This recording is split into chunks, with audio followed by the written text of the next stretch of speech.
Hello, everyone, once again to the Public Law Parlour. Thanks for joining us here. And on the last occasion, you would recall that we informed you that today we would be having a very interesting guest with us. And that guest is here with us today. He, of course, is well respected and commands the respect, I dare say, of the entire Caribbean legal fraternity. He, by all accounts, was a formidable advocate before the courts, before he was elevated to the High Court of the Eastern Caribbean Supreme Court. He then went on to become a Justice of Appeal of the Eastern Caribbean Supreme Court and is now retired President of the Caribbean Court of Justice. Many of us would also know that he's one of the authors of the leading texts on Caribbean constitutional law in the Caribbean, titled Fundamentals of Caribbean Constitutional Law, along with Professor Tracy Robinson and Dr. Arif Balkan, now Justice of Appeal of Belize. And we are speaking about no other than Justice Adrian Saunders. Justice Saunders, thank you so much for joining us today.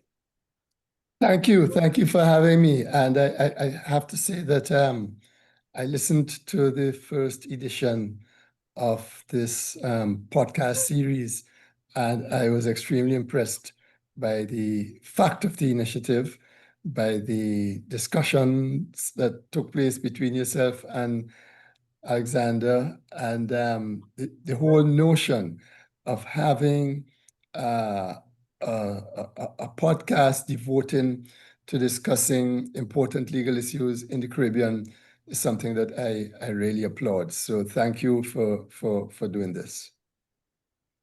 We appreciate your support, Justice Saunders. And of We course, appreciate it very much. yes, my co-host Alexander Ramdas is here. Any words for our followers and listeners, Alex? Hi everyone. It's nice to be here for episode 3 of the Public Law Parlour. I would like to echo the sentiments of episode 2. Episode 2. Yes. Episode 1 was part 1 and part 2. Yes. Episode 2 of the Public Law Parlour. I'd like to echo the sentiments of Rico in inviting the Honourable Justice Saunders to the Public Law Parlour. We're all eager and excited to hear from him. And I also just like to add that you all are now seeing us in the flesh for the first time, as promised, for the second episode.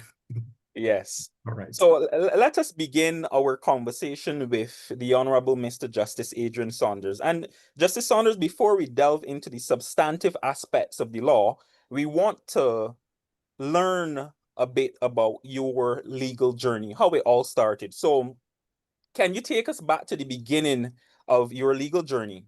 What first sparked your interest in law? Was there a particular person, a particular moment or experience that set you on this legal path? Did you always envision yourself in this field growing up, or did your passion for justice develop over time? And as you reflect now as a distinguished judicial officer, legal luminary, an advocate, legal scholar, high court judge, justice of appeal, and president of the Caribbean Court of Justice, what kind of legacy do you hope to leave behind? Okay, thank you for that. I tried to address some of the first questions that you asked in the remarks I gave at the sitting that was held to bid me farewell. I came into law by pure happenstance, by the suggestion of the then University of West Indies resident tutor in St. Vincent and the Grenadines, one Mr. Henry Williams, a very distinguished gentleman, who either at that time or shortly before or shortly after the time I'm going to talk about, had done a correspondence course, I think maybe at the University of London, in law, so that he himself had a passion for law. But there were these Canadian scholarships that were being that were on offer, and then I was in sixth form, and it was necessary to place on the application form, if you wanted one of these scholarships to go and study at UWI, the course of study that you wished to embark on. Well, I was doing the arts. I was hopeless at chemistry and physics and biology and that sort of thing. I was in English, economics, and history. And I didn't know what to put down. I'd never had any interest in law. It had never crossed my mind to do law. I never thought of it.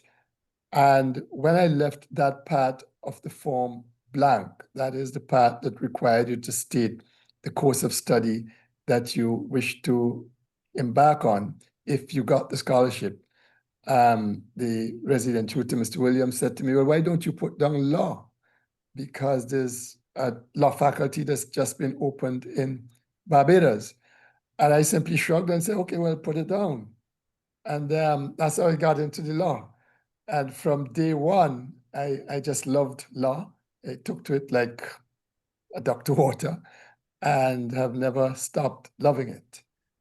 In relation to legacy issues, and I don't think about those things. I do the best that I do, that I can do, and it is for other people to make those kinds of assessments. Okay, thank you very much, Justice Saunders. Very humble, but yet distinguished man.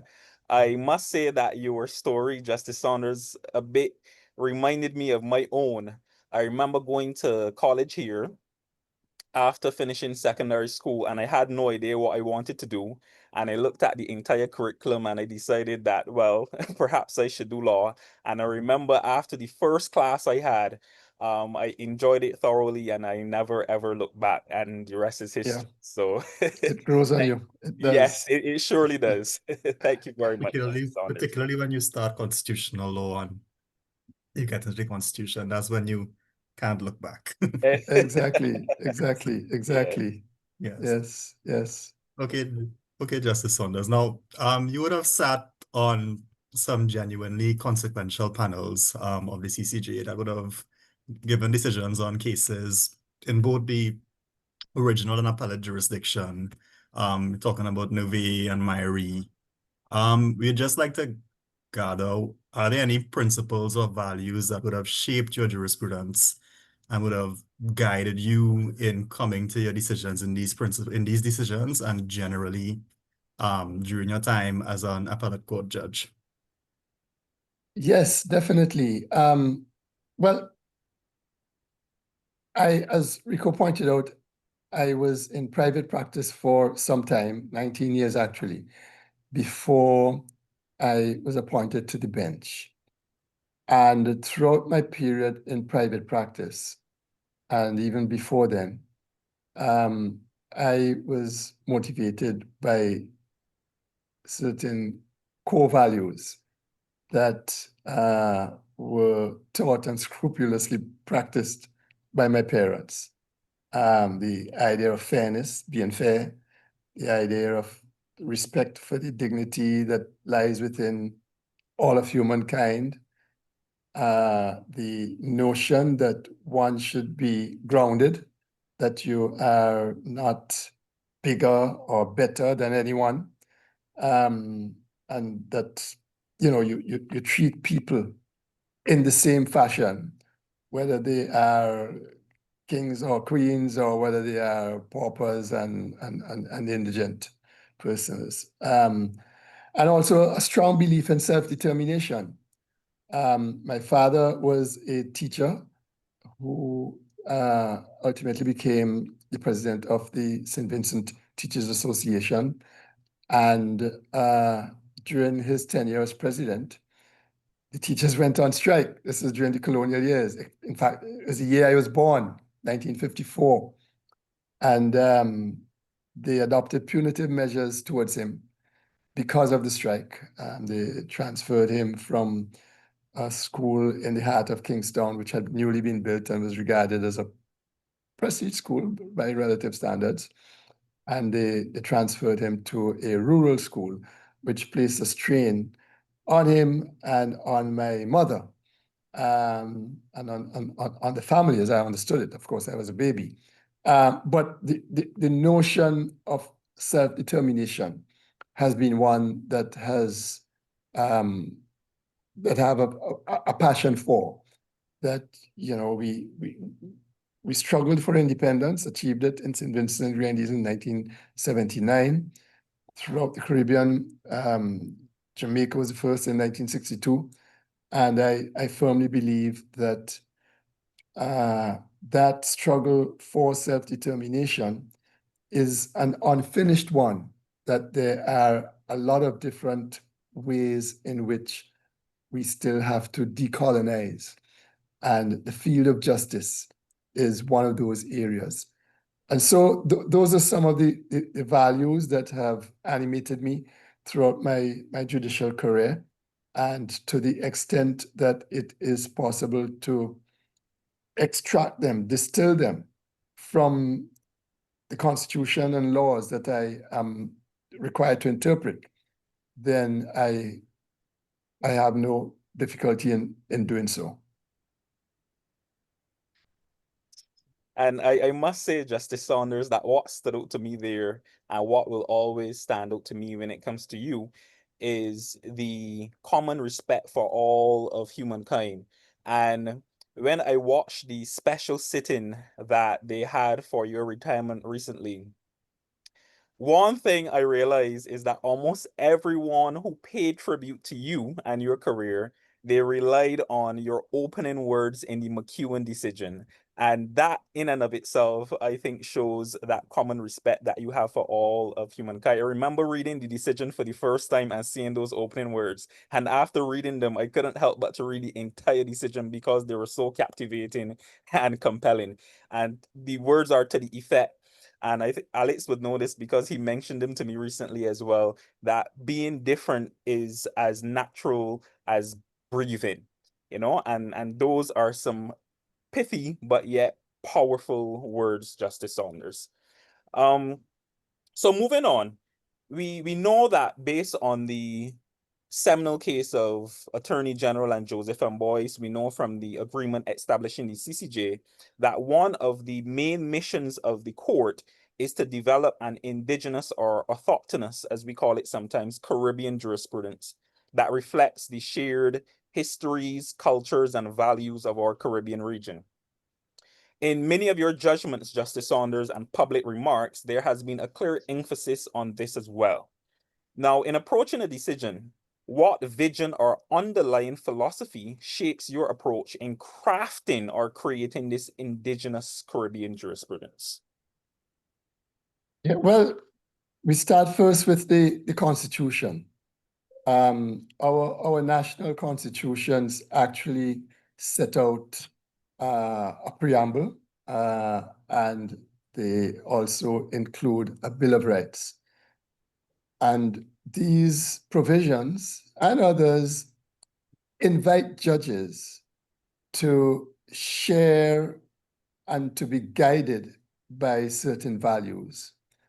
And those values are very laudable, very noble values. And I take the words that are set out there very seriously. And I think it is my job, it's my role to seek to give meaning to them in a real sense. They speak to issues like, for example, if we were to look at the Barbados Constitution, for example, that constitution speaks in its preamble about the love of free institutions and of independence. It speaks about the broadening down of freedom. It speaks about consistently enlarging and extending the rights set out in the Constitution. It speaks about the nation being founded on the supremacy of God, the dignity of the human person, their unshakable faith in fundamental human rights and freedoms, so that these values that certainly that I hold there are happily also reflected in the fundamental law. And therefore, it provides a very good avenue for judges to distill these values and to find in the disputes that we are resolving ways in which we can ensure that these values are held to be paramount. That to me is my role as a judge, to express these values, to give them a real meaning, to animate them, to have them touch the lives of people in a special way. And from the very first case that we did of great constitutional importance, the case of Joseph and Boyce, right down through Lucas and McEwan, Nervis, Bisram, BCB Holdings, right throughout some of the important constitutional cases that we have done at the CCJ, we have tried to be guided by some of these values that are expressed in the Constitution. Okay, thank you very much for that, Justice Saunders. Thank you very much. Justice Saunders, following on from Rico's question, recently there's been a lot of debate about the CCJ's decision to appoint Justice Usoji, I hope I am pronouncing his name correctly, to the panel. Some have said that in the goal of achieving an autochthonous jurisprudence, the priority of the court should be in hiring or appointing Caribbean judges to the bench to develop our jurisprudence. What are your thoughts on that perspective that has been cropping up regionally in conversations with people? Right.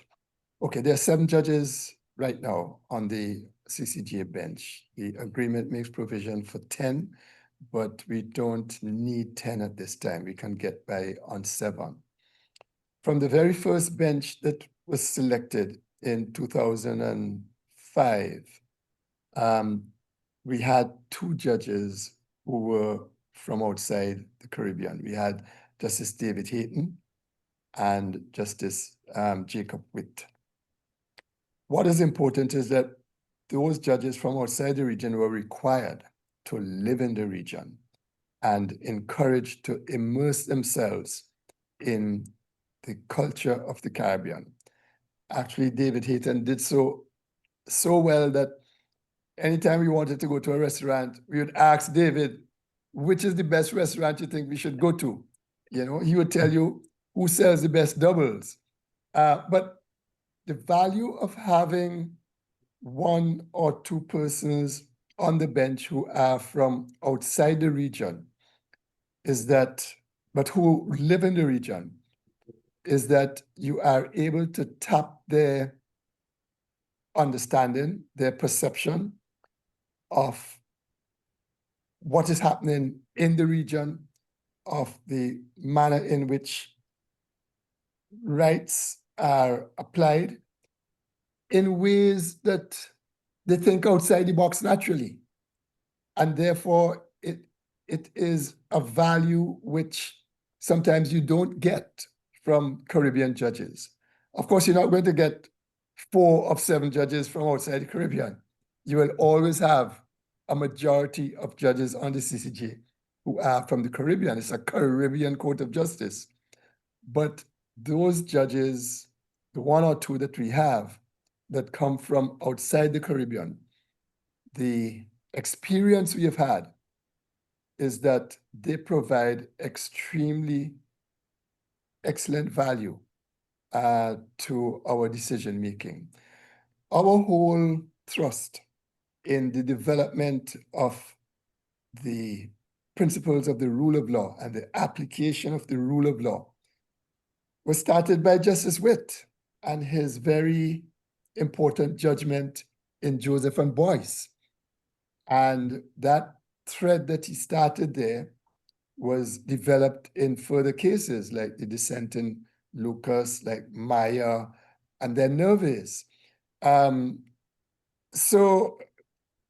I think it is a mistake to think that in a bench of 7, there is no room for 1 or 2 judges from outside the region. And that practice of having 1 or 2 judges, of course, we don't just select a judge because he's from outside the region. He still has to compete with judges from the region. And the judge, he or she, still has to demonstrate that they are as good as, if not better, than the comparative Caribbean judges who are being interviewed. So it's not a token thing. It's a real attempt at ensuring that we have the best fit on the court at any given point in time. Yeah, I guess from my perspective, I thought decolonizing justice is not something that is unique to the Caribbean. And I thought there would have been a lot of value in seeing how other colonial territories or countries would have, or judges who would have been schooled or came up in that environment would approach the very similar problems that we deal with. And I think with Justice Witt's approach and voice that led to the CCJ's interpretation of the rule of law is actually a good example of it. I applaud your intuitive comments there, because that is also very true. You know, that if all of us are schooled in the same fashion, we have the same experiences, then you don't get the kind of vigorous debate that you need in order to make progress. It's always good to have someone who has a different mindset and or different experiences in order to bring out the best in you and in order to get perspectives which perhaps you would not have seen. And I fully agree with both you and Alex, Justice Saunders. Actually, 3 things I want to say. So you actually answered a question that I've always had, but I was always afraid to ask. And it's something I always wondered about, which is, if it is possible for judges outside of the Caribbean to sit on the Caribbean Court of Justice, its bench, suppose we had a situation where you had more judges from on the outside sitting on the bench than judges from the inside, and you answered that question by saying that's unlikely to happen because it would defeat the whole purpose of having the court in the first place. Secondly, I think you mentioned something highly important, which is that these judges from outside of the Caribbean can still add value to the CCJ in some way. And I think when most Caribbean people speak about developing Caribbean jurisprudence, they are mainly concerned about what happens in the appellate jurisdiction, and oftentimes forget that there's also an original jurisdiction. And sometimes these international judges add extreme value to the original jurisdiction where we're developing the law under the revised Treaty of Chaguaramas. And another thing we have to accept too is that oftentimes we don't have many judges in the Caribbean who are au fait or who are experts in international law. So if we bring them from on the outside, then we add value in that way in the original jurisdiction.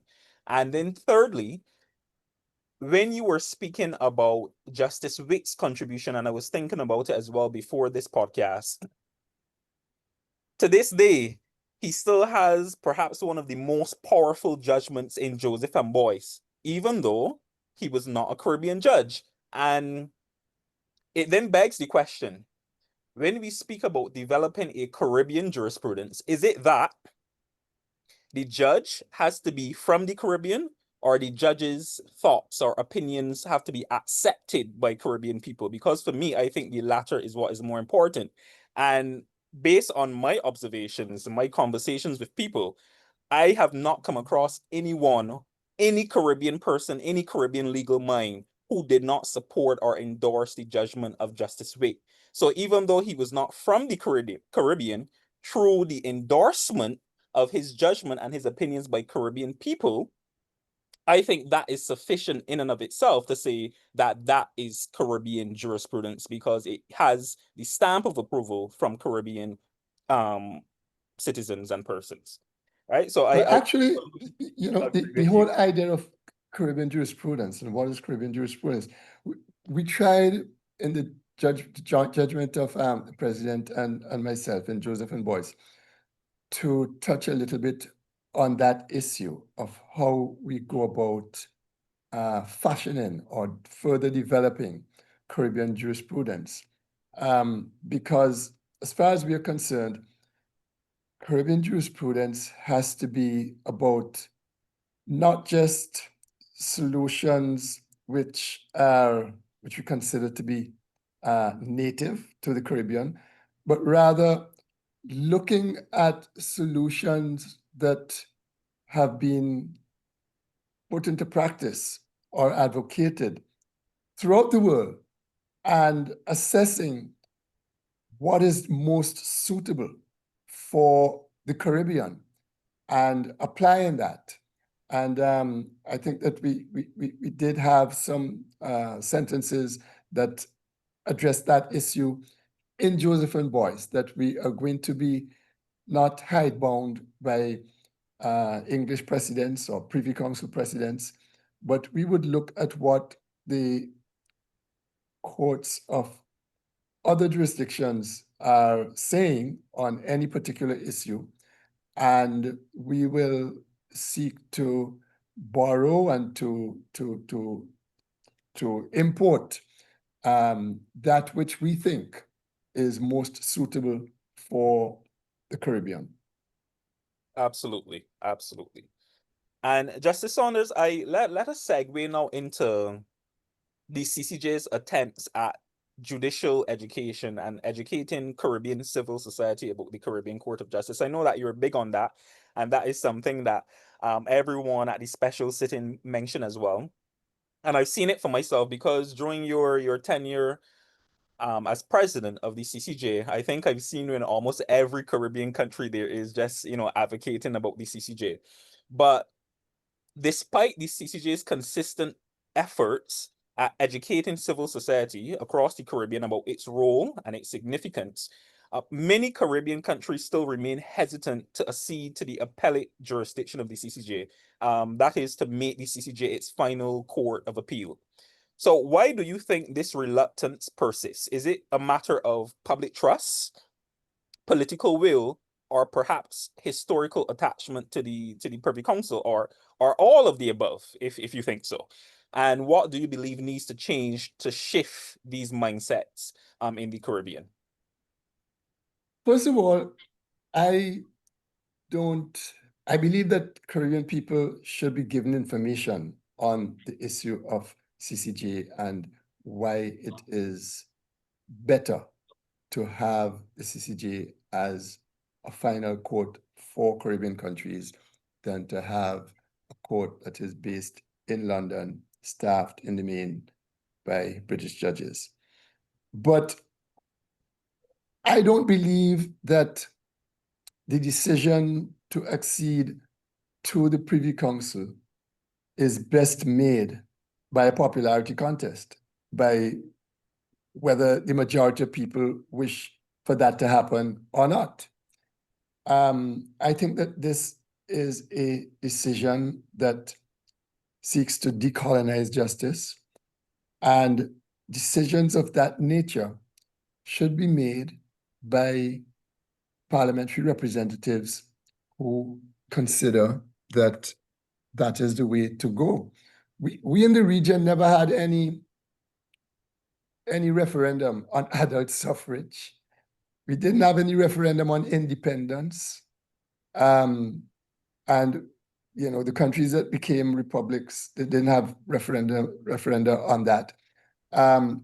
So I don't accept that there needs to be, or there ought to be, a referendum on accession to the CCJ. I think it's a decision which ought to be made by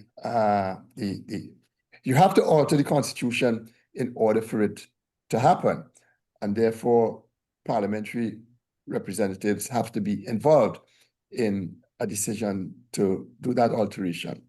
But it is just, you look at Grenada and Antigua and Barbuda, they are handcuffed to a constitution that requires not even a majority at a referendum, but a 2/3 majority in order to accede to the Privy Council.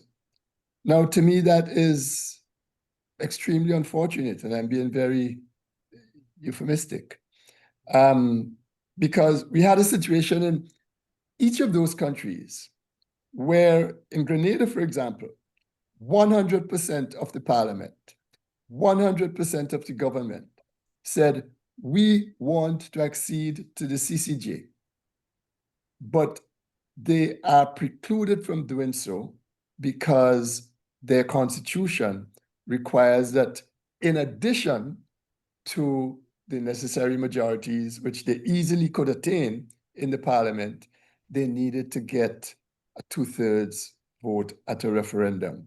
To get a 2/3 vote at a referendum is a very fraught issue, because opposition parties can use the occasion to make what the government of the day might consider to be impossible demands as a bargaining tool, and take the view that unless you meet us with these demands, we are not going to advise our supporters to support for the measure. And so you have referenda failing in both Grenada and Antigua and Barbuda. But I do think that work like what you're doing will help. I have not heard a good argument made as yet for remaining with the Privy Council. I have not heard. If you could tell me one, then great, and I would see whether I think it falls into the category of those arguments which I've heard. I've heard that Caribbean judges are not as competent as British judges, and to me that is an absurdity, because while British judges might be good judges for UK disputes, British judges themselves, from time to time, would say that they are unable to answer particular questions because they're unfamiliar with local conditions. Now, the best judges of Britain are the best judges for Britain. The best judges from Canada are the best judges for Canada. The best judges from the Caribbean are the best judges for the Caribbean. And that, to me, is what young people like yourself would call a no-brainer. But unfortunately, you have a lot of persons who go about regurgitating views that suggest that somehow Caribbean judges are not as competent. We had, at a time when the CCJ had just been established, the president of 2 of the United Nations international courts were Caribbean people, elected as president by their peers. Justice Patrick Robinson at the International Criminal Tribunal of Yugoslavia, and Sir Dennis Byron at the International Criminal Tribunal of Rwanda. Caribbean judges have distinguished themselves throughout the world, so that for someone to look me in the eye and tell me that, we cannot produce competent judges to staff a final court, I think is just ridiculous. Then you hear the argument that, well, the Privy Council is immune from political pressure, but there's a question mark about the CCJ. And unfortunately, this was said by Lord Bingham in 2004 in the Jamaica case, Syringa Marshall. And when it was repeated by the current deputy president of the Privy Council at a conference he and I attended in Malta, I had to take to the podium to set him straight that that is a statement which has zero evidence to support it. And further, it is contradicted by an appreciation of the architectural infrastructure of the CCJ as compared with the Privy Council. The manner in which the CCJ's judges are elected, are chosen, is superior to the manner in which Privy Council judges are chosen. Our judges are chosen by a transparent and merit-based approach. We don't know how the Privy Council judges are chosen. So then there's the issue of integrity.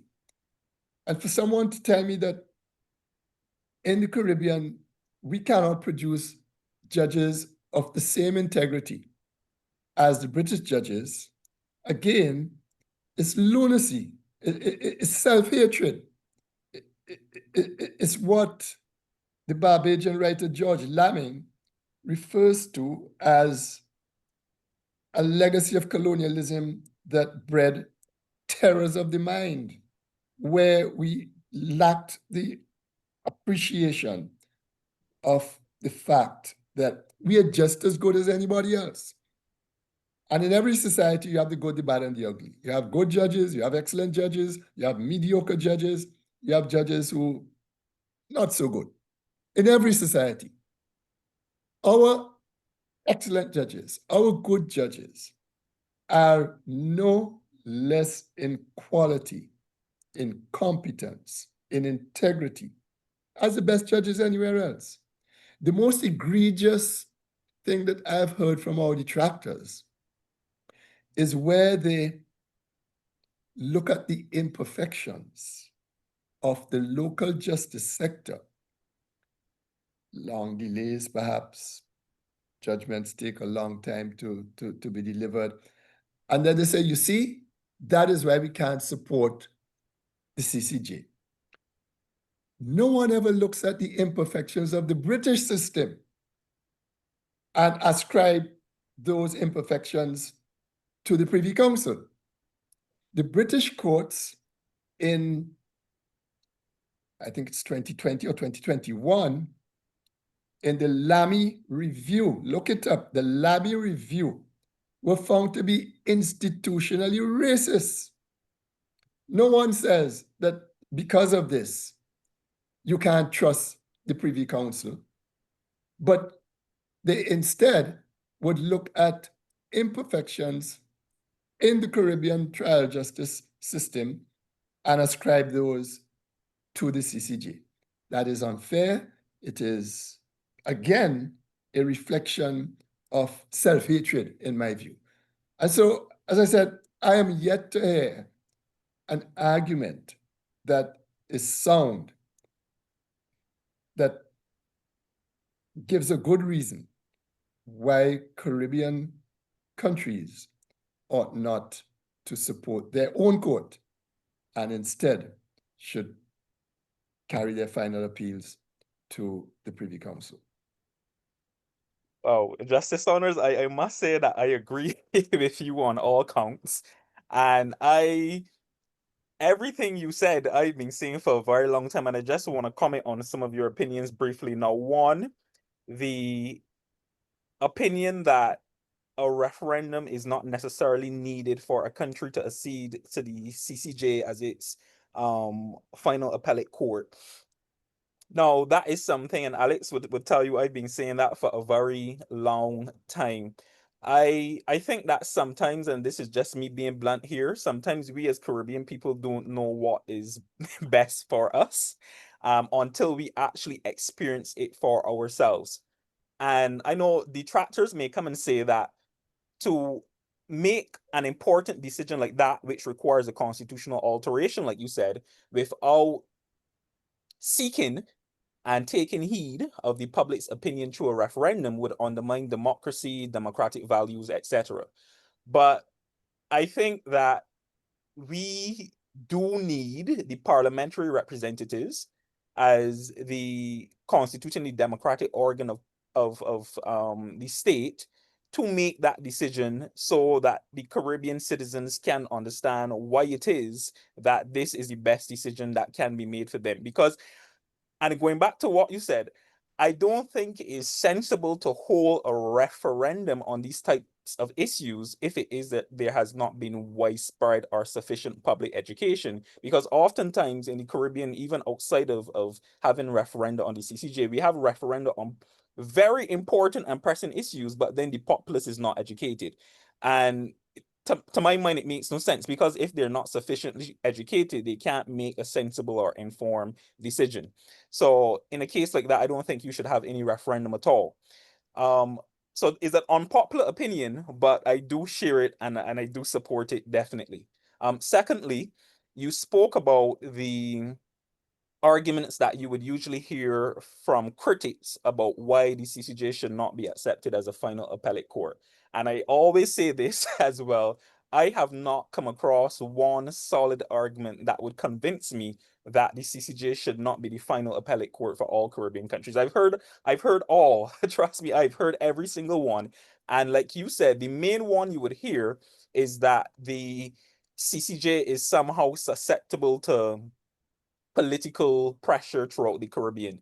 And not only is the selection process, like you said, a good indicator that that is far from true, but I would go as far as to say that the CCJ's jurisprudence in and of itself, the proof is in the pudding, shows that when the CCJ has to hold Caribbean parliaments and governments accountable, they do.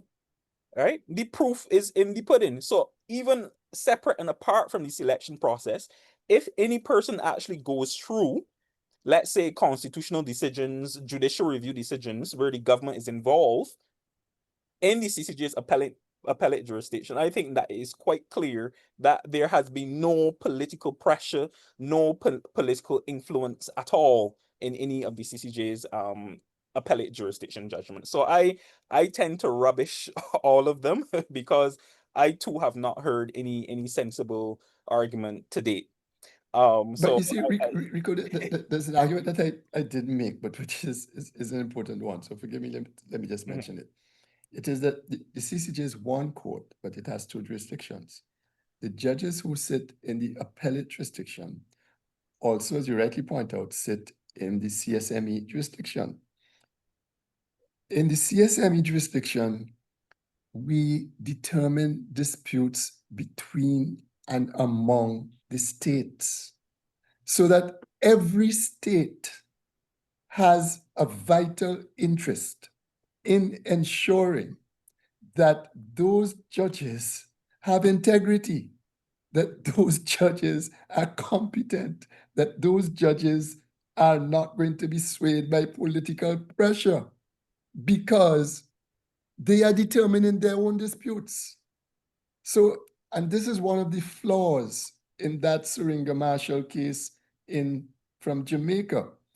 I don't think that there was a sufficient appreciation for the fact that the political directorate of the Caribbean have a vested interest in ensuring that the judges of the CCJ are indeed immune from political pressure and have the greatest integrity and the highest level of competence. So to suppose that the judges are going to favor or give in to some political administration, it's just a very far-fetched and not a very convincing notion whatsoever. completely agree, Justice Saunders. Right. No, I mean, I had some contributions on the debate. I think, to me, just briefly, even in the sense that there is a perception of political influence on the CCJ, I think there is benefit to a court at least understanding the politics or being in tune with the politics of a given state. I mean, to pretend that there's an true impartial or absolutely perfect impartial judge in any country is a fiction. I think there's a lot of value in the CCJ being able to render judgments that are understanding of the political situation within the Caribbean. I never viewed the political influence argument as a serious one, because if that was the case, then the judges in England would also be subject to the same arguments in their Supreme Court, that they will be subject to the political influence of the then Parliament. In the Caribbean, the entire Caribbean appoints, as a say in the appointing of our panel of these panels of the CCJ, is less likelihood for influence, and there's value in at least having a court that understands how Caribbean societies operate. I think you see that because we're heading into the brass tacks now of the law, in the judgments of the court, sometimes controversially, and we'll start with Joseph and Boyce and the Maya Leaders Alliance, where the CCJ controversially in both cases relied heavily on international agreements to come to their decisions. Now we wanted to hear from you on what role do you see international agreements playing and the broader international legal space in the development of Caribbean jurisprudence, and how do you think the court should balance these sources within our domestic legal traditions and the dualist approach that we've inherited and adopted?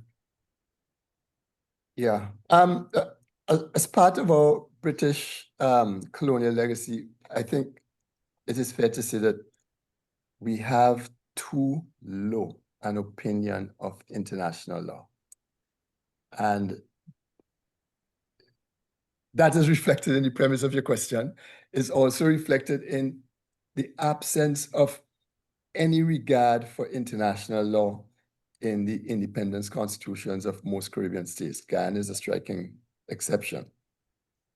Now, we start with the macro picture. 8 billion of us occupy this tiny planet called Earth. Far more unites us, 8 billion, than divides us. International law is our highest form of law. Every facet of our existence on this planet depends on international law, because international law regulates much of what we take for granted. It's not some esoteric or alien body of law that is floating out there somewhere. It doesn't only deal with human rights protections. Travel and immigration rules are premised on international law. Environmental protection is largely safeguarded by international law. The use of the airwaves is governed by international law. Whenever you board an aircraft or step on a ship, your safety, your rights are governed by international law. Similarly, when you import goods, when you export goods, it's governed by international law. So, although international law primarily addresses the relations between states, the principles and the agreements among states have a tangible, direct impact on the daily lives, rights, and welfare of ordinary citizens. Lord Bingham has a book on the rule of law, and he has a chapter on this issue, and it's very useful to read that chapter. Our small islands, my own country, St. Vincent and the Grenadines, about 100,000 people. That's not even a village in one of the large countries. Our small islands in the Caribbean, we would still be colonies were it not for international law. We in the region, far more so than large states, depend on international law for our safety, for our security, and for our independence. It is international law, for example, that allows St. Vincent and the Grenadines, 100,000 people, to have a vote in the General Assembly of the United Nations and that allows us to be elected to a seat on the Security Council, which we were between 2020 and 2022. So, and I think with all of that I've just said, one of your sessions I'm going to suggest should be devoted to this issue of international law. Currently, the world is threatening to become a very dangerous place for small states, especially because we are witnessing today attempts to dismantle and disregard international law by some of the great powers in the world. International law represents a consensus among the 8 billion of us on this or that subject, this or that aspect of humankind's existence. And it is often a guide to how best to promote human dignity. In one of my judgments, I spoke of the need for judges to take fully into account the collective experience and wisdom of courts the world over. International law, the jurisprudence of international law bodies, which provide a rich source from which to harvest that collective experience and wisdom. International law is useful for us to take into account when we are determining our own disputes. And I certainly think that Caribbean judges need greater exposure to the role and place of international law in deciding domestic cases. I am proud of the fact, for example, that the CCJ has not ignored international law in its decision-making on domestic issues. In Richardson, the third-term case from Guyana, we had to decide, is an amendment to curtail the life, to curtail the ability of a person to be president of Guyana for more than 2 terms. Is that amendment one that violates democracy? And to assist us in finding the answer to that question, we turned to international practice. We turned to international legal opinions on the issue. And so, to me, there is nothing wrong and everything that is right in not rubbishing international law, but in regarding it as being a very helpful source for determining some of the knotty issues that we have. In some legal systems, there is no dichotomy between international law and domestic law. We unfortunately, or fortunately, have the British system that expounds this dualist approach. But what I would say about dualism is this, that we are still governed by a constitution. And to the extent that our constitution requires us to extend certain rights to citizens, those rights should neither be sacrificed on the altar of colonial laws or of dualism. Dualism ought not to trump the ability of courts to accord certain rights to citizens. And this is why in Joseph and Boyce, we took the view, which I thought was not controversial, that if a state ratifies an international treaty, and in addition to ratifying the treaty, goes out of its way to say to its citizens that we are going to abide by this treaty, then they hold out a legitimate expectation to the citizenry. It is no different from a government that bypasses or in spite of the law makes statements that hold out promises to citizens and allow then those citizens to say, well, you have given me a legitimate expectation, and I am going to go to court to ask the court to either hold you to adopting a particular procedure if you are going to deny me that expectation, or, as we have seen in some cases, ask the court to grant me the expectation, given the nature of the promise that was made and the nature of the expectation that was derived.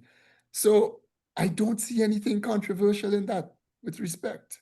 I think it is perfectly in sync with our dualist system of law that we should allow citizens to derive legitimate expectations from any source, even if that source is an international treaty that has been, whose the rights in which have been promised to citizens.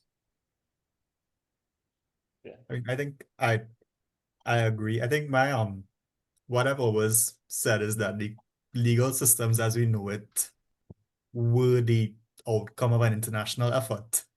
There was no one country that decided that there should have been a constitution.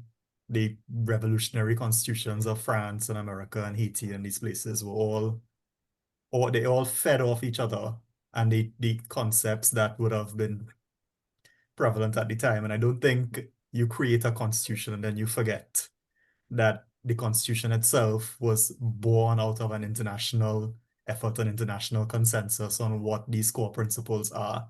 So I've always felt that that dualism it kind of disconnects itself from the roots of the legal system and the rule of law, separation of powers, and all of these things that have their genesis in an international effort in some form or fashion. Yep.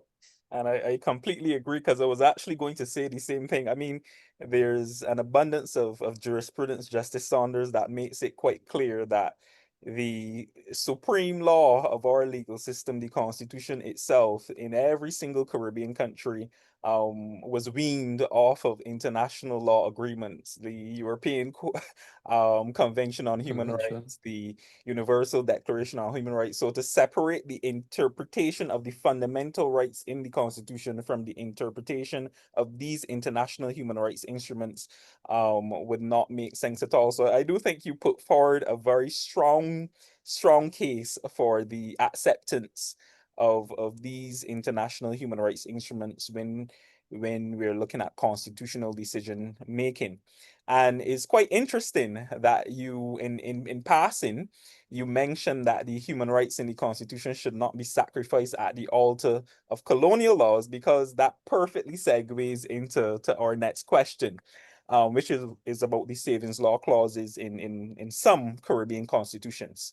So in cases like Nervey and McEwen, Justice Saunders, the CCJ demonstrated considerable bravery in breaking from the prevailing norm to minimize the effect of savings law clauses, which protect these same colonial laws that you just alluded to. In Nervey especially, the court relied on the use of an independent statute as an interpretive aid and invoked principles like the separation of powers. How do you respond to criticisms of this approach, particularly those who argue that the court was more focused on the end result than on the means by which it arrived there? I think that judges, like doctors, should always be concerned about the end result. That is the impact of their decision making. If you're a doctor, what's the sense of having a skillful or quote unquote successful operation if the patient ends up dead or worse off than before? Similarly, I think that judges have to be concerned about what is the end result. But you can't, but the end result cannot be reached appropriately without following the means that are there for you to follow. Now, a constitution is to be interpreted not in discrete pieces, but as a whole. And the role of the judge is to interpret the Constitution as a whole, to extract and to distill its essence and to give life to its various clauses. Our constitutions are independent, or in some cases, republican constitutions.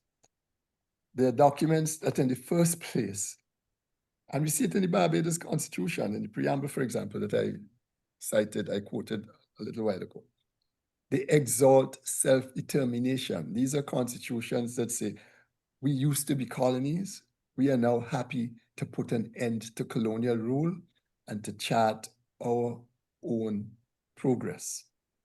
So if it is possible to interpret a provision in a constitution, either in a way that promotes the colonial regime and colonial laws over fundamental rights, or in a way that promotes fundamental rights over colonial laws, I consider myself as having a duty to adopt the latter approach.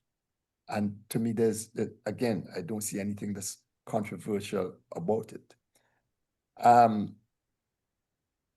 In Nervis, we differed from the Privy Council's decision in Boyce and in Matthew. It was a very narrow decision of the Privy Council, 5-4. In my view, the more enlightened judges were among the 4.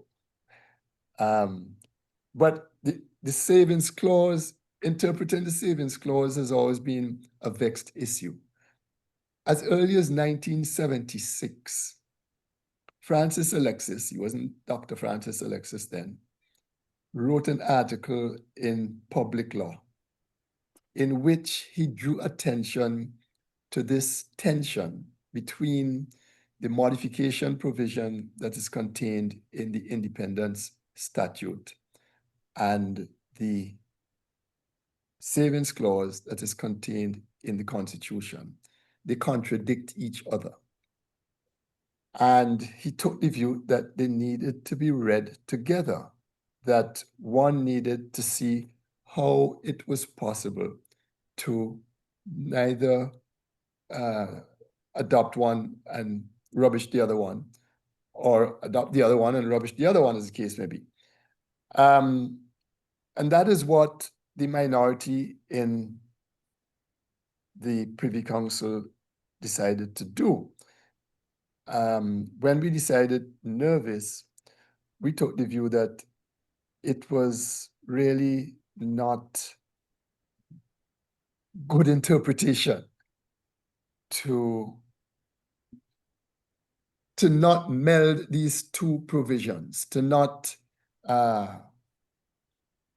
have regard to the modification provisions and to save laws that everyone accepted were, well, in this particular case, a law that everyone accepted was contrary to the human rights of a citizen.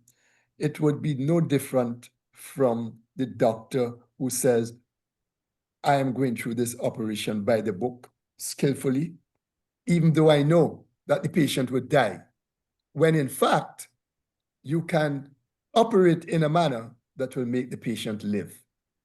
And this is why, in my view, a very important attribute of a final court judge in particular is that they must be in a position where they experience for themselves the consequences of the decisions they make. That is an accountability feature. Because if you and your children and your children's children have to live in a society where your interpretation of the law is one that says their human rights must be sacrificed on the altar of a law passed ages ago, only because that law was passed by your colonial rulers, you would hesitate to interpret the law in that fashion if it could be interpreted in another way. So there was Nervis, and then we followed it with McKeown, and then we followed it with Bisram, and the Privy Council has been going in the opposite direction. There was Matthew and Boyce, and then there was Chandler, and then there was the other one, where they have dug in and tripled down on decision-making, which really sacrifices the human rights of Caribbean people. Okay, thank you very much for that. It's interesting, Justice Saunders, that you use the word skillfully, because I intended to tell you that you're answering some very tough questions skillfully. But I do agree, because even on our last episode, part 2 of our last episode, we were looking at the decisions of Nerve and McKeown, and both Alex and I agree that if you completely ignore the modification clause in the independent statute, then you would be thereby rendering a provision meaningless. And as we know, there's no provision in a statute or even in the Constitution that is meaningless. Every provision has a meaning. If it is there, there's a reason why it is there. I mean, it's unfortunate that it wasn't included in the Constitution itself with the savings law clause, but still, if it is in the independent statute, to ignore it would mean that it would have no meaning or value at all. So I do agree with having that interpretation that combines the savings law clause in the Constitution and the modification clause in the statute. So I do believe that the CCJ was correct in its approach in those two cases. Right. I think I agree with Rico. I think the approach in Nerve and McKeown in those cases have caused some people to paint the CCJ as an activist court that is willing to depart from the strict textual approach to our Constitution in favor of the broader constitutional values that are found within. I think our question to you is that where would you draw the line in that approach? And also, I think for our own edification, what is the purpose of a regional court if it is not willing to at least tangibly grapple and address the unresolved problems of our inherited colonial constitutions? You see, I think there is a difference between an activist judge and a judge who engages in overreach. My definition of an activist judge is one who is proactive and not passive in according people their rights, in safeguarding democracy, in checking excesses by the other branches of the government. To me, that is part and parcel of the role of a judge, and I applaud such a judge. On the other hand, a judge who overreaches, as far as I'm concerned, is a judge who puts the Constitution and the law to one side and gives vent to their own predilections, their own desires, and makes no attempt to situate the decision-making in the context of the Constitution and the law. Such a judge is not being faithful to their oath of office. Now, you refer to strict textualism.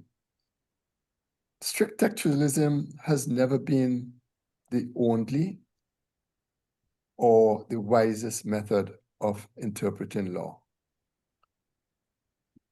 There's a time and an occasion for that, but there's a time and occasion for a variety of other methods of interpretation, such as, for example, purposive interpretation or harmonious interpretation, where you seek to interpret a provision not in isolation from, but in harmony with the entire text of a document. There's interpretation that involves examining the legislative history. And this is why sometimes we ask for the Hansard, the proceedings of the Parliament, to get a better sense of why was this act passed? What is this purpose? What was the real intent of the lawmakers? So strict textualism must not be placed on a pedestal as though if you depart from it, you are somehow being, you're corrupting the interpretation of the law, or you are not being faithful to the judicial rule, or you are somehow not being faithful to your oath of office. Strict interpretation, strict textualism is often not the wisest approach to interpretation. And as I said, I'm repeating myself, there are a variety of other ways of interpreting text. And the reason why we have judges who are trained and who are experienced is because we need to trust them in determining those circumstances in which textualism would give you a bad answer as opposed to another type of interpretation. Okay. So, Justice Saunders, I mean, so for me, I do agree with the CCJ's posture as it relates to savings law clauses in Nerve, McEwen, Bisram. But I still do see some merit, some, operative word being some, in the Privy Council's approach. Is that how you feel about the Privy Council's approach? Do you see the merit in the Privy Council approach as to why they would see it from that point of view? And I also want to ask, how would you convince a Caribbean person that the CCJ's approach to the savings law clauses is more appropriate for the societies that we live in? And also, do you think there's anything that the CCJ could have done differently in its approach to reinforce it? I would invite people to read Nervis, McEwen, and Bisram. You take Bisram, for example. This was, I think, probably the most egregious of the three. You have an 1896 law that said that the officer now carrying out the functions of the DPP can instruct a magistrate, first of all, the DPP can appear before a magistrate to prosecute a preliminary inquiry into a crime. They could present their evidence before the magistrate and wait for the magistrate's ruling on whether a prima facie case has been made out. If the magistrate makes a decision that no, in my view, no prima facie case has been made out, the DPP can then say, thank you, your worship, go back to their office, type up a letter instructing the magistrate to rescind their decision, to recall the accused, and to commit the accused for trial.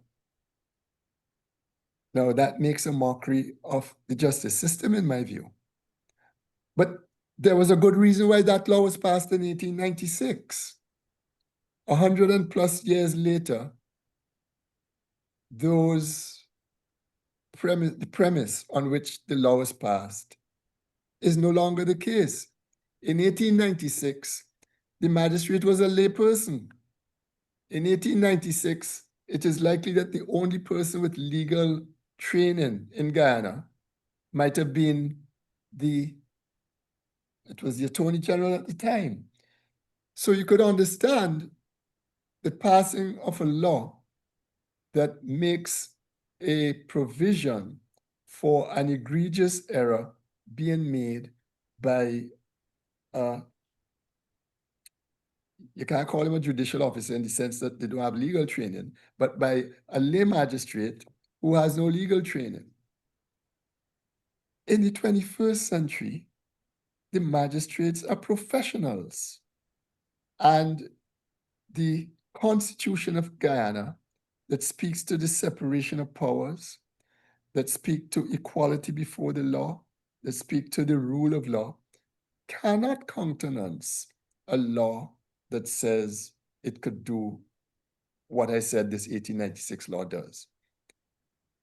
And so what are we going to do? Are we going to say, well, I'm sorry, until and unless Parliament changes that law, it has to be followed scrupulously because of the savings provision? Or are you going to say that that savings provision cannot rescue the unconstitutionality of that law because it is so inconsistent with the Constitution that a court ought not to be precluded from declaring that inconsistency and modifying the law? And so that is what we did. Because you will find, as is the case in McKeown, that there are some laws, some colonial laws, which are not only egregiously inconsistent with constitutional values and human rights, but because their impact is on minorities, Parliament may not be anxious to alter the law because parliamentarians get into office by majority votes. And so they might think that to alter that law will imperil their chances at the polls. That's the nature of politics.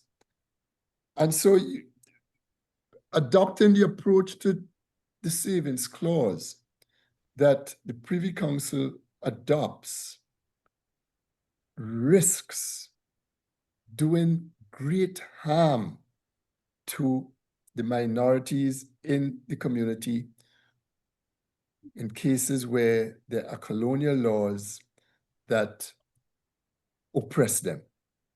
And we in the CCJ could have none of that. We thought that as a court, we need to promote the values in the Constitution and the rights in the Constitution. Quite interesting, Justice Saunders. One thing that stood out to me just now is when you mention, and I think this goes back to what Alex was saying earlier, is more appropriate to have a Caribbean court staffed with Caribbean judges who actually understand and appreciate Caribbean politics. Because when you have a deep appreciation of Caribbean politics, then you have a deeper appreciation of what your duty is as a judicial officer. Because, like, for instance, we have Trinidad and Tobago, only Caribbean country that has left the mandatory death penalty on its statute books, and it seems as though it's not going to remove it anytime soon. And well, wait, let me correct you. It's not that they're the only country that's left it on its books. In the other countries, the courts have interpreted their constitutions in a way to render that death penalty a discretionary penalty. In the Eastern Caribbean, it was the Eastern Caribbean Supreme Court that did that, and that decision was actually endorsed by the Privy Council. And Belize, their savings clause expired after a five-year period. 5 years, yeah. Jamaica, the parliament altered their savings clause. In Barbados, it was the CCJ that first interpreted the savings clause in a particular way, and then the Barbados Parliament then altered the clause. So the point I'm making is that it is not always that it was the parliament that did so. Very often it was the courts that actually took that initiative, and the parliaments have very sensibly fallen into line with that approach. Right. And most of those cases you just mentioned, at least Caribbean courts, even the Eastern Caribbean decision started with Caribbean judges and then endorsed by the Privy Council. But now you have a situation where Trinidad and Tobago has the final court of appeal as the Privy Council, and as we just alluded to, they are doubling down on their decision about the savings law clause, the mandatory death penalty, and now Trinidad is the only Caribbean country left with the mandatory death penalty on its books. So, I mean, a deep appreciation for Caribbean politics, which I find is something that a lot of judicial officers tend to ignore or pretend that they're ignoring, when it's something that we must be alive to when there's judicial decision making. So I do thank you for that contribution. Okay. Then we'll, in the same theme of constitutional law, but we'll open the floor to you. Over the course of your judicial career, you would have presided over many important constitutional and human rights cases. Could you share with us a case that you would have found the most interesting, and on the other hand, one of the more complex or challenging cases that you would have dealt with from a legal perspective? Case that I like to cite in answer to a question of that nature is Benjamin and the Attorney General of Anguilla, because I did that case, I think like within a year or so of going on the bench. It's a trial court decision. It's a case of freedom of expression. And not only did I find in the particular case that the government had trespassed on the freedom of expression of a talk show host, but I also took the view that the action of the Anguilla government had also infringed the rights of a listener to the program. I've never seen that done before or since. But the Constitution protects not only freedom to express ideas, but freedom to receive ideas. Ideas, yeah. And in that particular case, one of the claimants was a person who said they used to listen to this program, and they were very disappointed to know that the program was taken off the air by the government. And the Privy Council upheld that decision. The Court of Appeal had reversed me, and then the Privy Council restored me. And the Privy Council also had endorsed the relief that I gave to the listener. Of course, I didn't give him any damages, but I gave him a declaration. So that's one of the cases that stands out for me. Another case that also stands out is one that I just alluded to, the case of Spence and the Queen, in which I was a trial judge, but I was asked to sit on the appellate panel that looked at the constitutionality of the mandatory death penalty. And this was the first occasion, I think, throughout the Commonwealth that mandatory death penalties were struck down. And it was then endorsed by the Privy Council, but it is a decision that has been cited in a number of African countries and been used to also similarly reduce to a discretionary sentence the automatic death sentence. So those are two decisions that stand out, mainly because I was a trial judge at the time, although in one of them I was sitting as a Court of Appeal judge. Joseph and Boyce also is a decision which there were a lot of things that we addressed in Joseph and Boyce. You know, some of them get glossed over. One of the important aspects of Joseph and Boyce that should be rescued from obscurity is the approach to constitutional ouster clauses, Because if a person takes the view of literalism, strict textualism, then you had a situation that said that the decisions of the Barbados Privy Council, the Barbados Mercy Committee, cannot be inquired into in a court of law. But here was a litigant who was seeking to challenge a decision of that committee.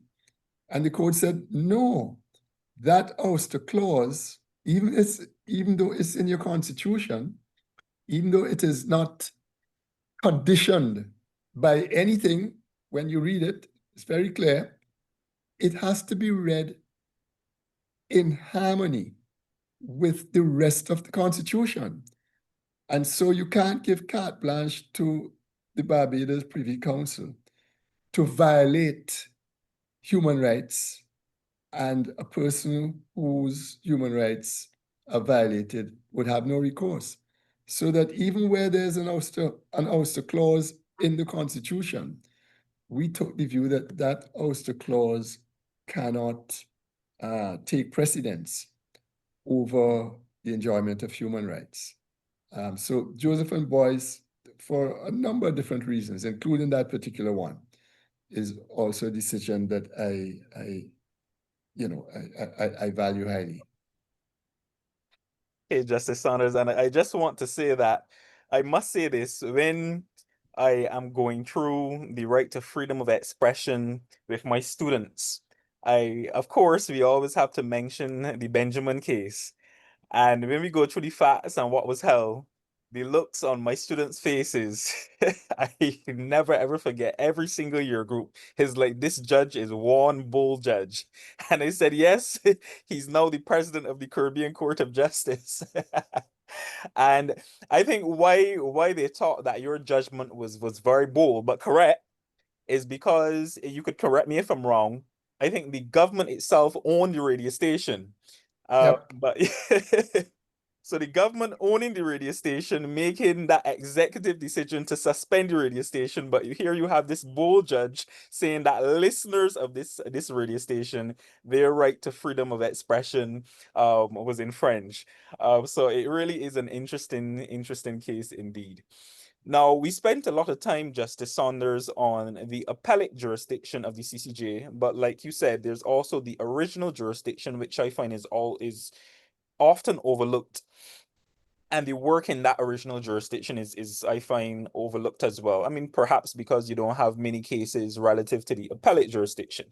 But I want to get your views on the potential expansion of the CCJ's original jurisdiction to address broader issues of regional concern.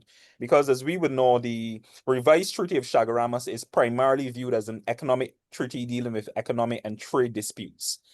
So we had cases like the Council of Legal Education case, which wasn't strictly speaking an economic dispute case, but there was no relief to the applicant in that case because the court found that really and truly it was not the appropriate forum to deal with the issue. So do you see a future where the original jurisdiction evolves to engage more substantively with the pressing legal challenges that the region is now facing? We have issues now like climate change.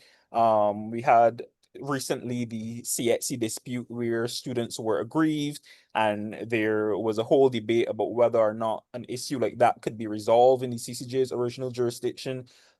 So do you think, one, there's the potential for that expansion, and do you think the expansion is necessary in your view in this current climate? I don't know how necessary it is. Well, first of all, that can only happen as a decision among the states. The states that are parties to the treaty establishing the Council of Legal Education would have to agree to some mechanism for disputes regarding the whole establishment of that council to be determined by the CCJ. It's difficult for me to suggest that that should happen. I've never really given it a lot of thought. But in any event, my views wouldn't be important because, as I said, this is something which the states would have to agree to. I know, for example, in the realm of human rights, there has been the notion that the CCJ, the region had a charter at one time, but it doesn't have any. The CCJ is not the body that enforces the provisions in that charter. These are areas which, yes, can be explored by the states. There's an area too that I would like to see explored, and that is to restructure the CCJ to accommodate final appeals from Suriname, if that country is minded to send their final appeals to us, because Suriname currently has, like Grenada did, like Guyana did between the 70s and 2004, one appeal, one appellate tier. They do not have a second appellate tier. And that is not good practice. And they recognize that.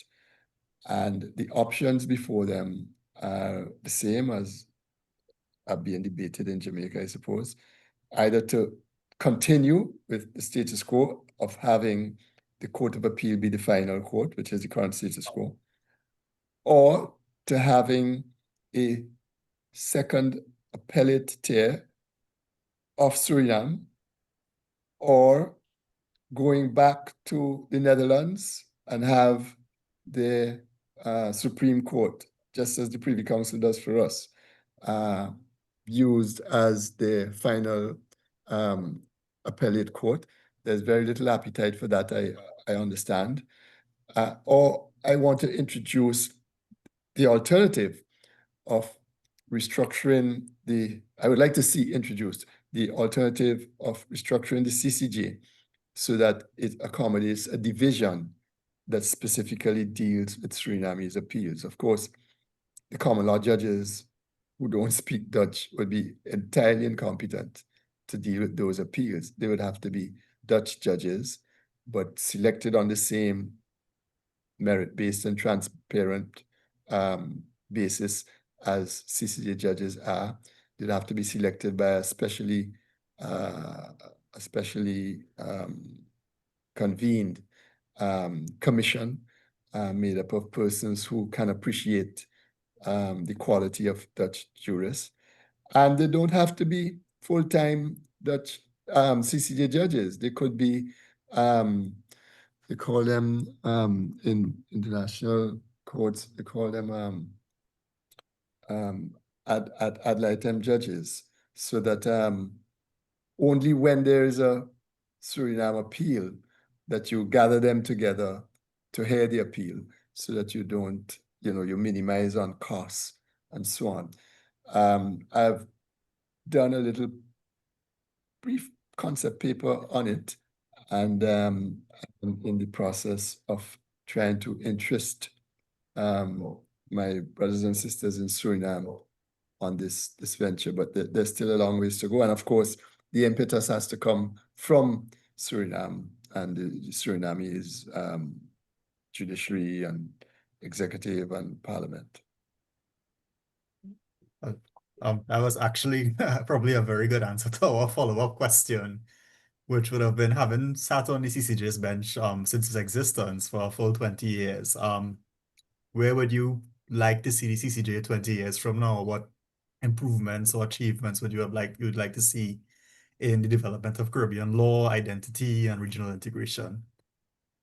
Well, certainly I would like to see Jamaica and Trinidad come on board within the next 20 years, because they're the most populous countries by far. And the volume of appeals that they would bring, the variety of appeals that they would bring, the nature of the disputes that the court would be exposed to, I think will provide a solid basis for galvanizing Caribbean jurisprudence. So I really, really would like to see that happen within the next 20 years. I also would like to see the original jurisdiction develop much more robustly. Currently, as you pointed out, Rico, we don't do as many cases in the original jurisdiction as I think. There are original jurisdiction disputes that are ripe for being for hearing before a CCJ. So we are in the process, actually, with some money from the European Union, of doing some sessions with judges, business community, lawyers throughout the region. Actually, we've almost done. We just have to do some more in Suriname, I think. But the whole idea is to sensitize those stakeholders in the importance of the referral jurisdiction, because we've never had a referral from a domestic court up to this point. And generally to interest them in the rights and obligations that are in the treaty, the revised Treaty of Chaguaramas, so that if business persons or individuals feel that their rights under the treaty are not upheld, that they should feel free to come to the court and vindicate those rights. So those are the kinds of things that I would like to see happening in the next 20 years. It would be a really great shame if another 20 years should elapse and all the countries of the region, Antigua and Barbuda and Grenada, are going to be exceptions because of the peculiar constitutions that those countries have. So that whether it would take 20 years for them to get the politics right and to have a referendum that 2/3 of the people would vote for is another question. But in the other countries, Jamaica, Trinidad and Tobago, St. Kitts and Nevis, St. Vincent and the Grenadines, I would certainly hope that within the next 20 years, we would see those countries sending their appeals to the court. And I wholeheartedly agree with you there, Justice Saunders. Now, our final question for you, Justice Saunders, is as you reflect on your time on the bench and your decades of service to the Caribbean region, what advice would you offer to young lawyers, law students, and those entering or navigating the legal profession today? What values or mindset do you believe are essential for those who hope to contribute meaningfully to Caribbean law and justice, and specifically Caribbean public law? Yeah. In the region, we go to study law straight from high school. You start studying law at age 18, 19, and you do a 5-year diet of law, and more law. And there's actually great merit in the system that exists in some other countries where you need a first degree before you embark on the study of law. Because law is a discipline that ought not to be understood and appreciated in isolation from society, from the economics, the history, the culture, the sociology of the society. And I think that when you only study law and you have little or no exposure to other disciplines, other facets of the society, you could get very terribly caught up in strict textualism, in looking at law as if it is irrelevant to culture, to the aspirations of the people, to all of these other things that actually inform the law and which law is there in order to exalt and ennoble and to develop. And so my advice to young lawyers, to law students, is to read widely outside of the law. It's all well and good to, read the law and to pass the exams, but it is also important to see how the law interfaces with society. When I studied at university, that was a long time ago, that was in the 70s, we had a course called Law and Society, and you had to identify a particular area of social life and write a thesis on how you apply law to develop that area of social life. I don't know if they still have that course, but my first advice is to read widely outside the law. The second piece of advice is when you come out of law school, don't expect to be a partner the next day in any firm. You, as you come out of law school, have been equipped only to find the law, to have a basic grounding in the method of the law, and you're just starting out. It's going to take you some time in order to be able to earn from your practice, if you're in private practice, enough to buy a BMW and some other flashy car. In other words, too often I see young lawyers wanting to their focus is on making money. And I think that always produces, well, that often produces bad results. The focus should be on getting on responding in a timely way to your clients' needs. The focus should be on learning the law, because as I said, you're just starting out. It's still a time of learning.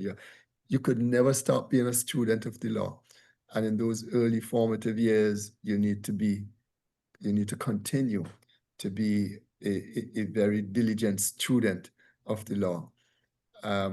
Those are the two pieces of advice that I would proffer.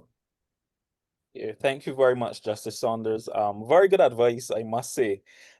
Because up to the other day, I was actually speaking to a colleague in my office, and I was telling him that when I was at college, you had people doing two majors, and the most popular majors at college were law and sociology, and then law and politics. And now that I'm looking back at it, there's actually value in doing that, like you said, because you can't look at law or examine law in a vacuum. Yes, law could be used as a tool, or it could be used as a basis in other areas or in other facets or dimensions of life. But you can't look at it by itself, because even when Parliament passes laws, is to remedy a particular mischief that is in the society that we live in. So to treat law as something that you could look at in a vacuum would be completely ridiculous. And the second point you made is something that I always tell my students. A lot of them think that as soon as they get called to the bar, whichever bar it is, that they're going to make a fortune. And then I have to break their poor little hearts and tell them nothing is far from the truth and from reality. And like you also said, when the soul or even the main focus is on making money, and yes, we go into it because we want to have a comfortable lifestyle, and is at the end of the day, it is a career, so you expect to make money from it. But when it becomes your sole or main focus, I find that is when a lot of young or even senior lawyers find themselves in trouble. So I think the focus should be on helping the people in Caribbean societies to attain justice, and like you said, being open, honest, responding in a timely fashion to your clients, and doing the best to help them to the best of your ability. So I mean, Justice Saunders, this was an excellent podcast. I do want to say that you were extremely kind enough to come on this podcast as our first special guest, despite officially being on retirement. You did not have to be here. You're now on retirement. You shouldn't even be doing these things, Justice Saunders. Actually, my retirement date is July 3rd, but Okay. I'm on leave all now. Yes. Retirement leave, Right. pre-retirement leave. Pre-retirement leave. So you didn't have to Yes. be here, Justice Saunders, but you are. And we want to say that we are extremely appreciative. And you have set the bar extremely high for any other special guest who has to come on. Because I think this is going to garner a lot of support, a lot of views, and you've left so much edification for our followers and our viewers, and even for us as co-hosts and young lawyers in the Caribbean legal fraternity. So on behalf of our listeners, our viewers, our followers, Justice Saunders, I want to say a hearty congratulations on the work that you have done throughout the entire Caribbean from the time you were a High Court judge, Justice of Appeal, President of the CCJ. And I want to also thank you on behalf of them for sharing the nuggets of wisdom that you did share with us for the past hour and a half. Thank you very much. I know Alex would have some words to say to you as well. I'll try to be brief, but thank you very much for sharing the wisdom and perspective. And it was truly, I mean, it was an hour and a half, but I felt like I learned so much and I enjoyed listening to the perspective. And hearing your approach to coming to a decision on how you approach justice as a concept was very enlightening. So thank you very much, and a hearty congratulations on your retirement. Yes. Thank you so much to you both, and I wish you all the best, and I certainly applaud you again for this initiative, and I hope that it grows from strength to strength. Thank you. Thank you, Justice Saunders. So, guys, this has been another episode of the Public Law Parlor. Thank you all for joining us once again, and we look forward to engaging with you the next time. So until we meet again, take care, guys.